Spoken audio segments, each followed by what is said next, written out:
We are back. Maybe I just wanted to start off the second part with this question.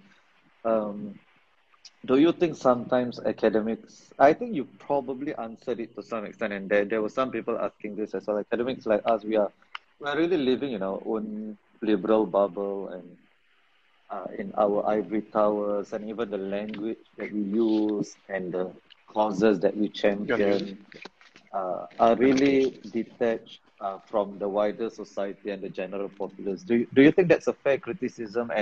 And it's a criticism that has been put forth with regards to academics. So maybe Yenn can answer this. All three of you, I just wanted your thoughts on this. Well, thanks for the opportunity to address that. I mean, it is a question, a criticism that is often leveled at academics. Am I liberal? Yes. I think that's true of Donald too, in case you haven't guessed.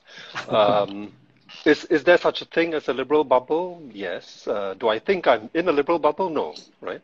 I think I'm in other kinds of bubbles. Number one, I'm in an upper middle class bubble that is very hard to get out of. I think class is a far more pernicious bubble than political ideology, which is why, by the way, I was so my mind was blown by this book, right? Yenn's This is what inequality looks like, because it precisely is the kind of thing that provokes us and punctures that bubble, better than anything else that I've read. And so I would like to hear from you, Yenn, on this as well. Why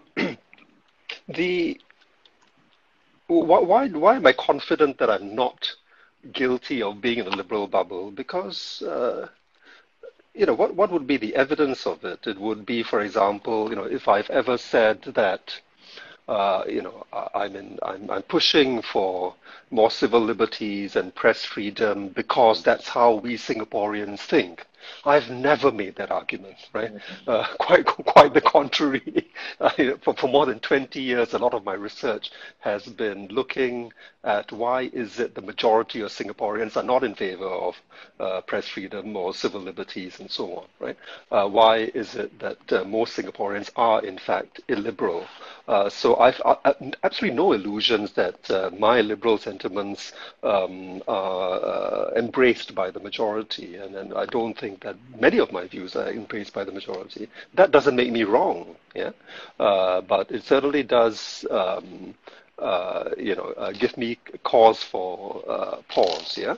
And I should also, in defense of academics, I should say that it is part of our discipline, no matter what what subject you study and so on. It is part of our practice to always question ourselves. I mean, the moment we have a hunch, the moment we have a hypothesis, we are trained to be the worst possible enemies of our own ideas. That's what the discipline of verification is all about.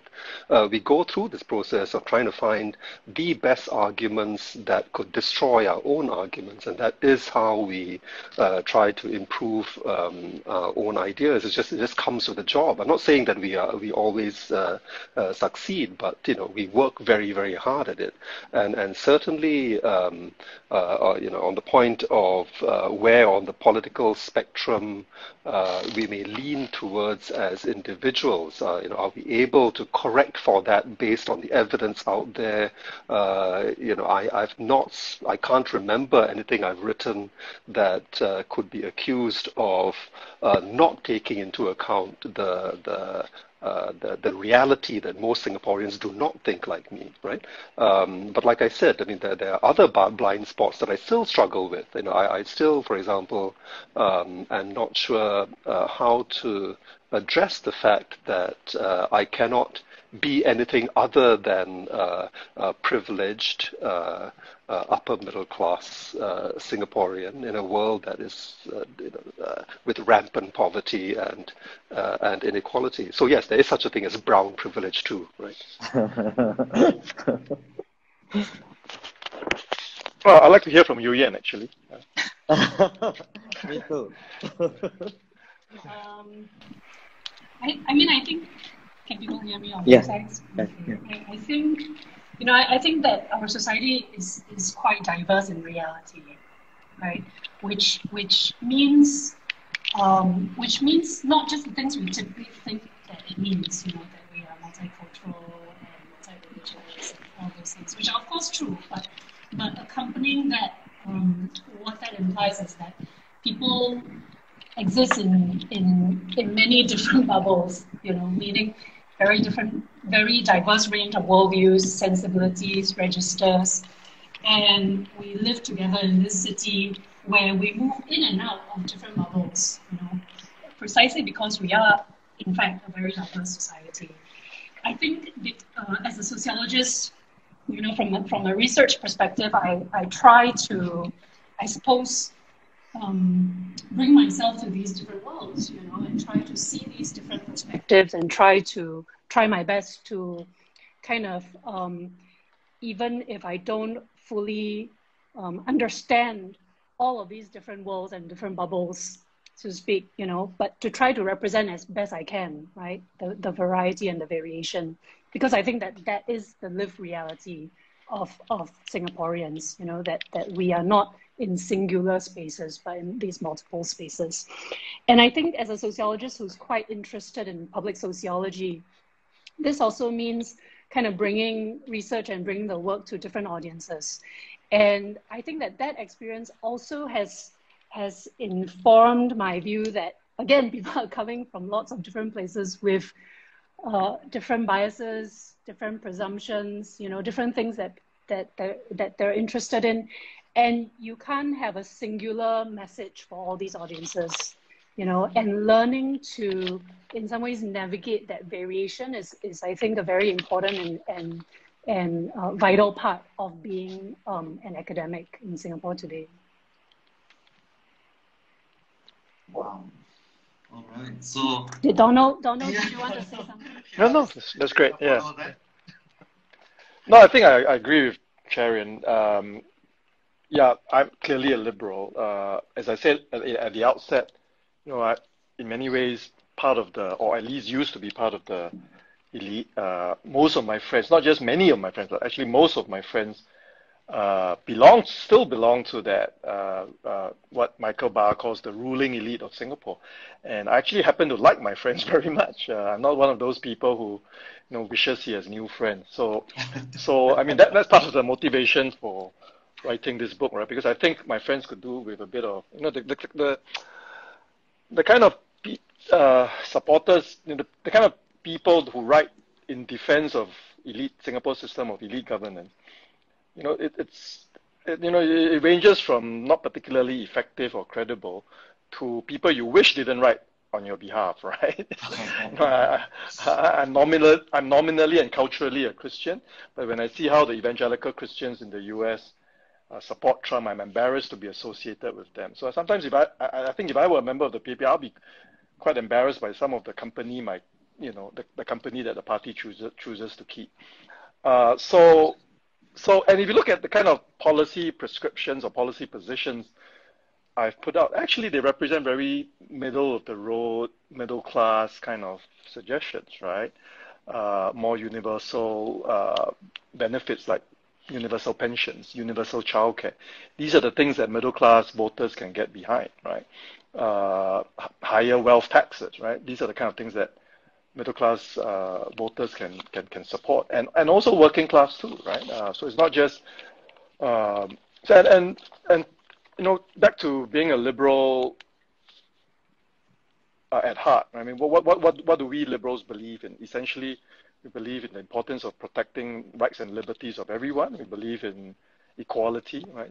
Social justice. We believe in the idea of progress. Right? I think one thing that distinguishes liberals from conservatives is liberals are eternal optimists, right? Conservatives have a dimmer view of human nature. They fear change, right? Liberals, we think, even if the arc, as Martin Luther King says, even if the arc of moral progress is, the moral arc of the universe is long, it bends towards justice. So we are inherently optimistic about social progress, social change. And I think I think for a long time, especially in the last 30 years, I think liberals have become too comfortable with that kind of with neoliberal forms of globalization, right? With neoliberal globalization, if you, as academics, we look up to the Davos elite, right? And their sort of policy positions, and that has clearly shown itself to be inadequate, right? It has provoked the kind of populist anger and resentment and reactions that we've seen and that we were talking about earlier. And we really need to find, as liberals, really need to find better ways of coping with the kind of interdependent, interconnected, highly globalized, highly financialized world that we live in. And what we try to argue in the book is really we need to marry the benefits, the virtues of a strong state, of the strong technocracy that Singapore has, with the virtues of democratic deliberation, of that democratic argument, of democratic participation. Because if you don't do that, the reaction to the kind of strong state paternalism and technocracy in Singapore would be, a kind of a revolt, right? A revolt against expertise. And that is why I think even liberals in Singapore can get behind this idea of strengthening both democracy and strengthening state capacity, right? And that's where I'm coming from in this book. Right. So we are clear about the line of critique of the book. So I wanted to ask about who does the criticizing, right? So I think Professor Cherian George, you mentioned in one of your books, if I remember correctly, it's the Air Conditioned Nation, where even anti-PAP people, when they hear foreigners criticizing Singapore, they would rally behind the government.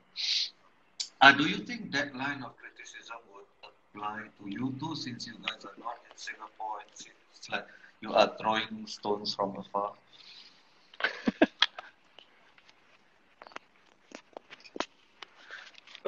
Will that criticism be made against us? Of course, right? Is that criticism right? No, it's not, right? So it's natural that the mark of anyone who's intellectually lazy is that instead of engaging with the arguments, they will, instead of playing the ball, they'll go after the person, right? So if you're too lazy to read the stuff and develop an argument against it, you will instead point out that the person is, champagne liberal, champagne socialist. He's, not even in Singapore or whatever, right? When I hear such criticism, I don't really bother, because that to me really is just a sign that they have nothing to object to in the substance of what I'm saying, right? So I must have done something right. Donald, do you have anything to add? Or? Yeah, those. I hear that less. I don't hear that very much as a criticism. Right. The more criticism I hear, more is liberal bubble that we are in. Champagne socialist is used very often on me, which I object to vehemently because I don't even like champagne. Yeah. If they call me a sake socialist, I'll totally accept that criticism. Sake, by the way, is a very working man's drink. So. The word ideology came up earlier. I think in your opening, where you made the case that ideologically, I think Donald, you're the one who said this, that ideologically the PAP in some ways is situated at a place where policies can be reformed. Did I hear that right? That you said that? And I did get the sense reading your book that you place quite a lot of focus on the discursive, that you see narratives and ideologies as important for driving social action. I guess first, I wanted to hear whether you think that reading is right, that you see ideology as at the center of this, and then second, I guess I wanted to first kind of challenge your claim a bit. Yeah, why you say that, to have you explain a little bit more why you think that some of the policy reforms that are necessary are within, are in fact within the ideological reach of the party as it stands. And then secondly, when you say ideological change as needed, or more fundamental ideological change needed, what you mean by that? Yeah, no, absolutely. I think ideas matter a lot, not just, discrete ideas at the, at the level of individual policies, but meta ideas, right? And of course, people who have been reading the work of Kenneth Paul Tan, you'll know that, for the last, I would say, 40 years, Singapore has been very much in the grip of this idea of neoliberal globalization, right? Or neoliberalism, even though people may not know that's what it's called, but that's a very distinct ideology that kind of deals with the inequalities and the injustices of highly globalized market capitalism, with this idea that the solution will offer just equality of opportunity, right? This idea of meritocratic opportunity. And what that has done, this is what Sandel talks about also in the tyranny of merit, right? That what that has produced is a kind of a society of winners and losers, which is legitimized, right? Validated by this meritocratic or this idea of equality of opportunity. And Sandel also argues that this populist reaction against globalization is very much a resentment, a revolt against this idea that society is just made up of these winners and losers from this meritocratic race. And Sandel basically says the way out of this is to kind of dismantle the assumptions that have morally validated this society of winners and losers. And of course, meritocracy is as close as it gets to being a national religion in Singapore, right? That at one level you might say, what alternatives do we have as a other than meritocracy as a sorting device? I can agree with that, but the idea that the kind of inequality we see in any society, that somehow it becomes just, that it somehow becomes justified by meritocracy, and this idea of merit, it's not in the public good, right? It has very disastrous consequences for solidarity, for social cohesion. So I think we really need to work a lot harder, both liberals as well as the technocratic elites in Singapore, at sort of nuancing, right? Not just nuancing, but actually starting to construct new forms, new ideas, new narratives around what success means, right? And Sandel's idea is equality of opportunity just leads to legitimization, justification of extreme inequality. Equality of outcomes, as we saw with socialism, just is incredibly oppressive. It's completely unrealistic.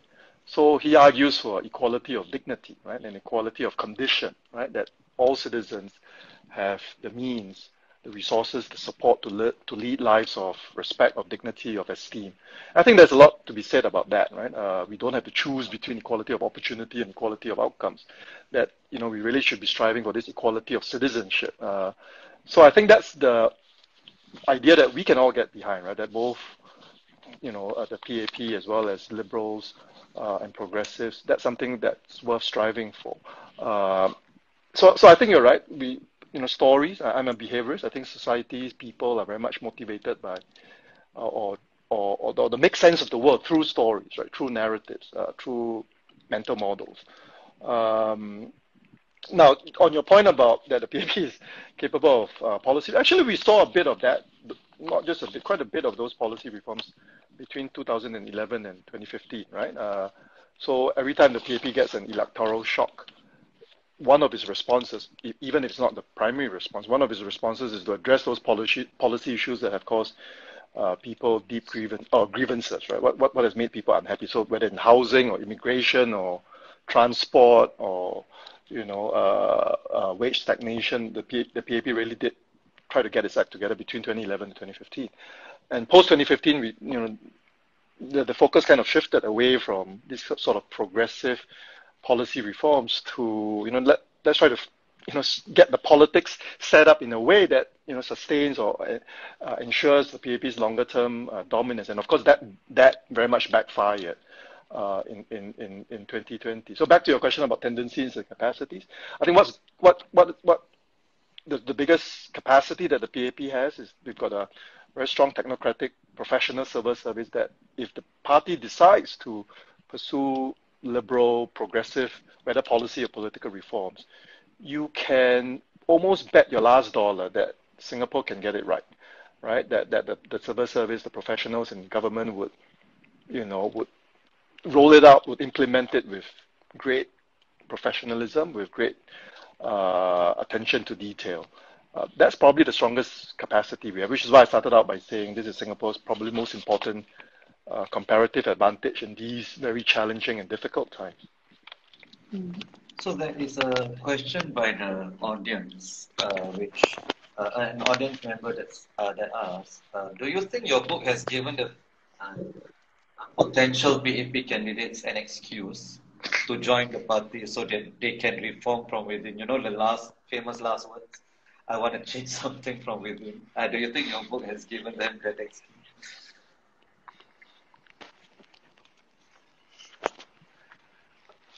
Well, if it does, and if they are willing to work at it, sure. I mean, my attitude to participation in politics, is genuinely non-partisan and genuinely apartisan as well. I mean, and any young person who tells me that they want to get involved and they're willing to do the work and they're willing to engage in causes larger than themselves, I say that's fantastic. And frankly, whether they do it through the PAP or the Workers' Party or through a non-partisan NGO, Singapore is better for it, right? If they're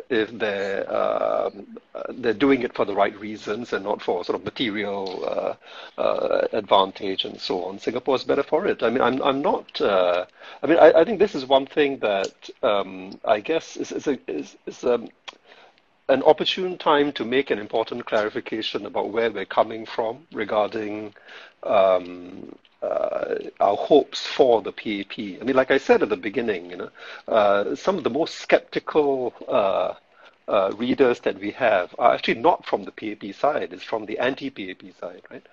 Who I suspect almost see it as a betrayal, right? That we are that we as critics of the government are willing to put across this notion that the PAP should change and can change if it wants. Because and I've been thinking a lot about this, and I think behind this this feeling that we have somehow betrayed the opposition cause is a misunderstanding that politics is a zero-sum game, and that's not how I look at it. Yes, of course, if you're fighting for a seat, it's a zero-sum contest. Only one person can win that seat. But that's not true of politics in a larger sense. It is not true that the opposition will only flower if the PAP disintegrates or weakens. In fact, as an opposition supporter, that's not. My own view is that that's not the kind of condition that I would want opposition parties that I support to grow or to come to power. Because Singapore will not be better for it. I would much rather that the opposition grow when against a good, strong PAP, right? Not a bigger or more bullying PAP, certainly not. And then we make a very strong case that the electoral system in Singapore needs to be much fairer, right? And it is not fair by any means right now. Yeah, but to argue that, as an opposition supporter, you should wish the worst for the PAP, I think is extremely, narrow-minded and short-sighted. I mean, again, I can't help bringing up football analogies, right? I mean, a Liverpool needs a Manchester City. A Real Madrid needs a Barcelona. Real Madrid would not be Real Madrid if it was playing in the Champions League, in the sorry, the what do you call it, the Championship in the second division of English football. It is where it is because it's got a Barcelona to keep it honest and to keep it competitive. And the same is true of any top flight EPL side. You will not find, no matter how competitive the EPL is, will you ever find a top footballer or top manager in the EPL wishing for a more unfair EPL, right? Wishing that its competitors would go away. No, because they know that they are they're a better team, they are better players precisely because they have to engage in all-out war, right? In a fair way every weekend and sometimes on weekdays, right? So that, on that I am very, very clear, right? The opposition will be better as the PAP gets better, and more importantly, of course, the PAP will get better if the opposition gets better. At the moment, there is a kind of a short-sightedness on both sides of the ideological divide, right? With PAP supporters believing that, yes, this is politics, so in order for our side to do well, we must crush the opposition. And the opposition similarly feels that any bad news that hits the PAP is a win for the opposition. The worst possible condition in which the opposition would gain power to me would be I don't want the opposition. I wouldn't want the PAP to the opposition to succeed by default. I would want the opposition to succeed and to grow in strength, fighting every step of the way on a fair playing field with a good effective, competitive PAP. And to the extent that our book helps the PAP improve, it is good for the PAP, it is good for Singapore, it is good for the opposition. It seems to me the description you just gave answer. I mean, it's not recognizable to me in terms of what I know about politicians in general, not just in Singapore. It is a zero-sum game for them, and even with football, players dive and managers try to rig the system. They whisper in the referee's ears all the time. So I mean, there's just no, I guess there's no basis of comparison for that in reality. No, let me stick with the analogy. It is precisely because let's talk about football, right? So it is precisely because we can't always trust players to do the right thing that we have VAR, right? That we have independent referees, that we have strong rules of the game. Yeah, and so yes, of course, this kind of the kind of sportsmanship and the competitive spirit that we want to nurture requires these independent referees, which is why we call for an independent election commission and transparent drawing of boundaries and so on. We cannot count on the players to referee themselves, obviously, right? But having said that, the top teams and top managers and top players, once they recognize that, in fact, their success, the fact that they are number one, hinges on sound rules, you do find them respecting those rules, right? They're not trying to, subvert them, right? They play along because they know, in fact, even if the rules work against them, in some minutes of every game, that overall the structure serves them very well, right? Right. So we have time maybe for a couple more questions. I wanted to ask, I asked this briefly earlier about civil society. I want to ask you again what you think. I suppose most of us are not politicians. Most of us are not among the political elite, right? So for people reading the book and who want to be engaged citizenry, what are people meant to take from this? What is the action that we can take? What can audiences do to participate in these reforms that you've made a case for?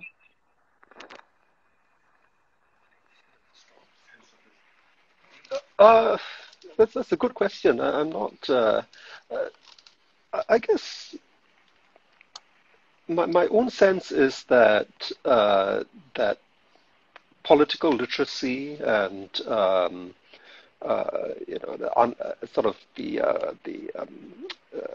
civic knowledge, civic education in Singapore is somewhat behind, and that is in fact a barrier to Singapore's political maturing.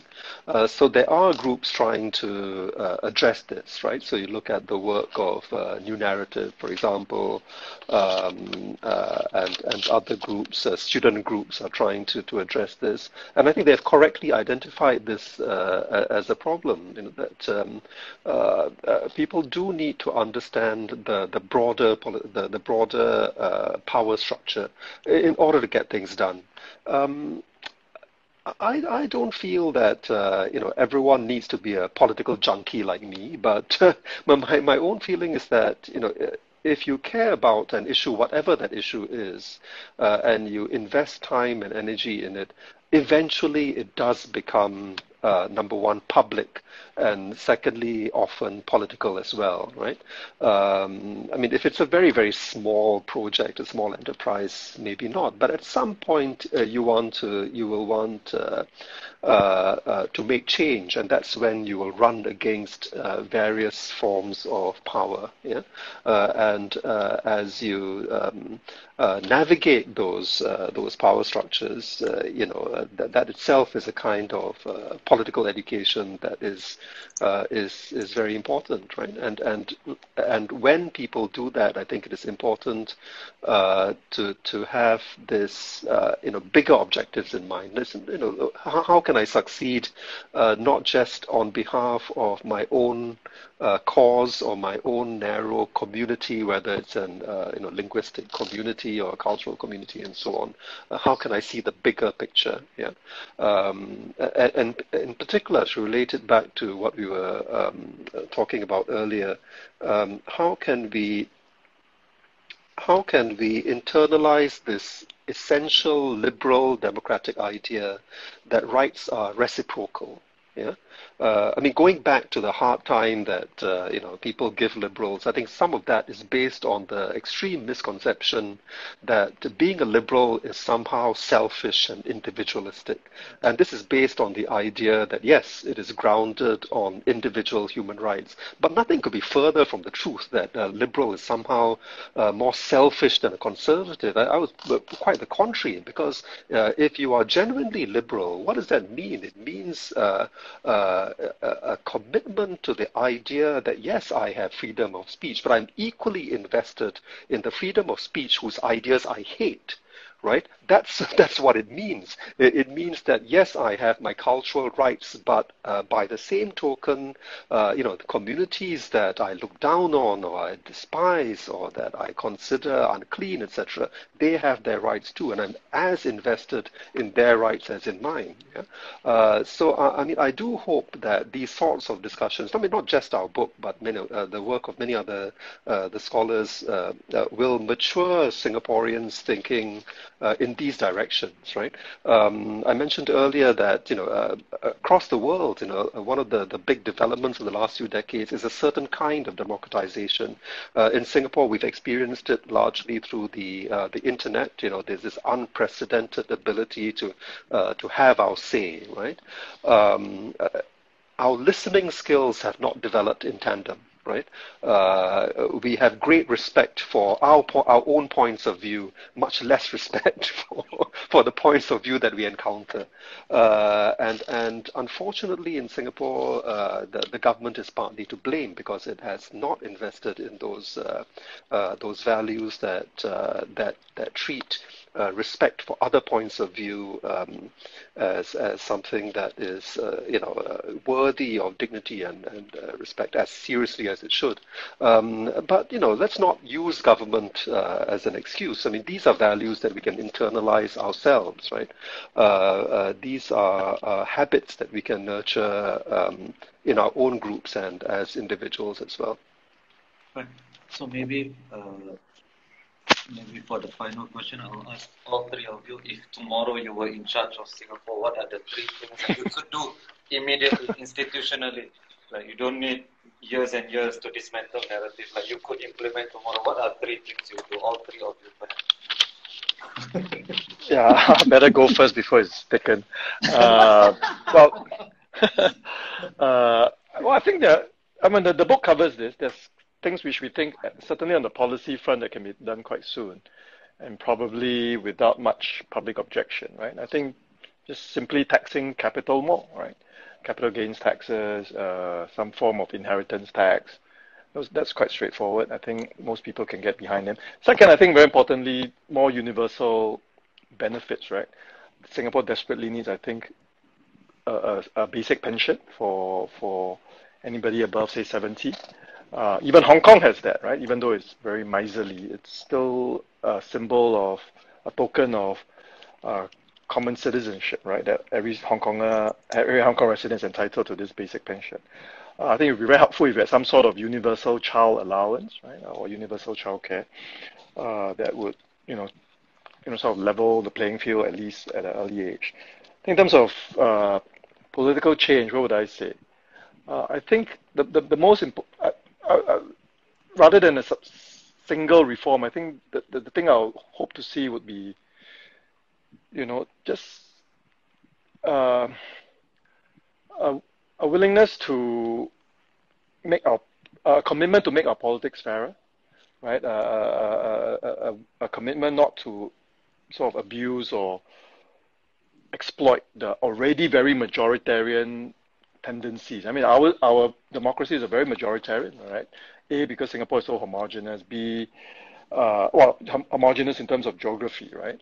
B, in terms of the GRC system, right, which tends to lead to, right, very singular party dominance. I think the worst kind of outcome I envisage for Singapore is, say, in the 2 elections from now, the PAP's vote share drops to, say, below 55%, but it still maintains a 2/3 majority or larger than a 2/3 majority. I think that's when people will start feeling very cynical, right, of how representative, how truly democratic our parliament is, right, our political system is. So those will be my 3, I think. More than 3. Okay, I'll just give 2 then. Yeah. The first is, but it's I guess it's quite all-encompassing. It is a recognition that the executive branch shouldn't be all-powerful. I mean, we have a system of executive dominance based on the idea that a government that is not just a co-equal branch, but, that is one level above other state institutions will get the job done. I think we're reaching the stage where, we're seeing the dangers of this, of an over-dominant executive branch. So you really would need across the board, institution building, where, for example, media regulation, which always is necessary, isn't the preserve of the ministers in cabinet, but independent regulatory authorities, and in all other similar fields. I mentioned earlier, election regulation. There's no earthly reason why this should continue to be under the Prime Minister's office when democratic best practice says this should be a state body that is independent of the government of the day, right? So in practically every sphere that has anything to do with politics, there is scope to build independent public bodies that ensure that a dominant corporate executive doesn't become self-serving, right? That it is genuinely serving the public interest and not only its own interest. The second thing that I would do if I really were in charge of Singapore tomorrow, I would migrate. Cherian. I don't trust myself to run Singapore. Come off it. Right? Okay. Well, then I will say just one thing. Better representation of the actual diversity of our society in decision-making spaces. I think from there will follow the space for much wider.